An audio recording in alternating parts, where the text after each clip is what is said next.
গাছে তো অনেক কলা ধরেছে মা, এত কলা বিচে আমার একটা ভালো বাড়ি হয়ে যাবে। ছোট্ট সোনা, আজকের মতো আমরা বাড়ি চলে যাই। চলো চলো চলো, আজকে অনেক রাত হয়ে গেছে, চলে এসো সোনা। এই বলে টুনি আর তার ছানা সেখান থেকে চলে যায়। মাঝরাত হতেই এক ভয়ানক ডাইনি চলে আসে। ডাইনি যায় উড়ে উড়ে, নিচে অনেক কলা, টুনির গাছের কলা খেয়ে পেট ভরাবো ডাইনি।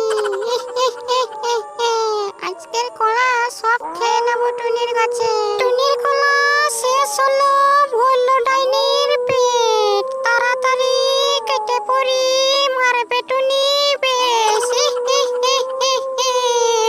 এই বলে ডাইনি সেখান থেকে চলে যায়। পরের দিন টুনি আর তার ছানা কলা বাগানে কলা দেখতে আসে। তখনই কলার দিকে তাকাতেই তখন দেখে গাছে একটাও কলা থাকে না। মারে, আমাদের কলাগুলো কে চুরি করে নিয়ে গেছে মা, আমাদের স্বপ্ন সব শেষ হয়ে গেল। তখনই সে ভয়ঙ্কর ডাইনি চলে আসে এবং সে ডাইনি টুনির কান্না দেখে তার মায়া হয় সে, এবং তার জাদু শক্তি দিয়ে টুনির কাছে সেই কলাগুলো সব তখন জাদু শক্তি দিয়ে কলা করে দেয়। তখনই টুনি সেখানে খুব খুশি হয়ে